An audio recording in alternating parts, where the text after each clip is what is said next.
Oi pessoal, queria mostrar aqui para vocês esses anatoblocos, que são bloquinhos feitos de papel que simulam cortes anatômicos que a gente encontraria nos vegetais.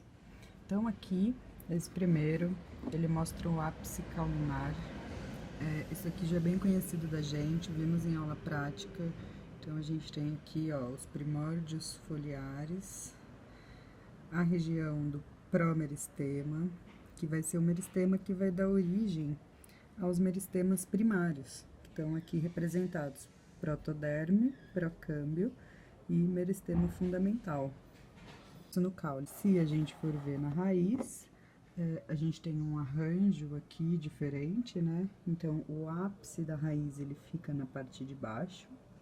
A gente tem ali a região do promeristema, logo abaixo dele tem o caliptrogênio, que eu falei para vocês, que é o tecido meristemático que forma a coifa. Aí aqui a gente tem o procâmbio mais central, ele é essa parte do meio. Aqui o meristema fundamental e a protoderme. Conforme a gente fosse subindo nessa raiz, a gente teria aí os tecidos primários se formando. Nesses outros blocos, a gente tem em detalhe o xilema secundário e o floema secundário. O xilema secundário, ele é a parte que a gente conhece efetivamente como madeira, enquanto o floema secundário, junto com a periderme, é o que forma a casca da árvore.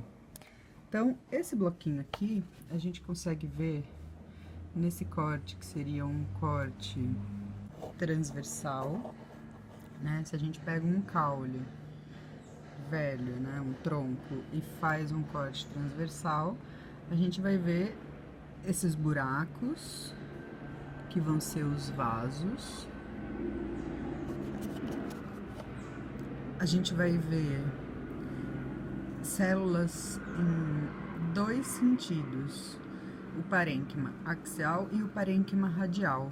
Isso porque lá no câmbio, ele tem dois tipos de células iniciais que formam esse xilema secundário. E aí o parênquima, ele vai ter essas células em duas orientações diferentes. Além dessas células, a gente viu que as fibras também são parte fundamental do que compõe o xilema. Então aqui a gente consegue ver os elementos do vaso, que é o vaso do xilema propriamente dito, parênquima axial, parênquima radial e fibras. E conforme a gente olha isso em outros ângulos, então aqui, por exemplo, um plano longitudinal tangencial. A gente consegue ver o vaso visto de outra maneira, as fibras e o parênquima radial. Aqui a gente tem um espaço que seria uma placa de perfuração, que permite a conexão entre células de elemento do vaso. E as pontuações areoladas, pontuações, lembrando que também acontecem lá nas traqueídees das gimnospermas. E o longitudinal radial mostra pra gente aqui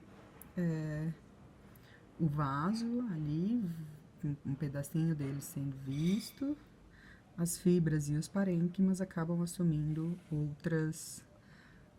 outros desenhos, né?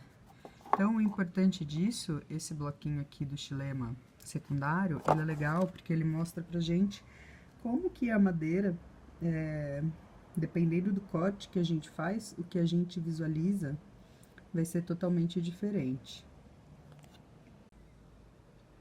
Já aqui o floema secundário, se a gente começa olhando esse corte no longitudinal tangencial, a gente consegue ver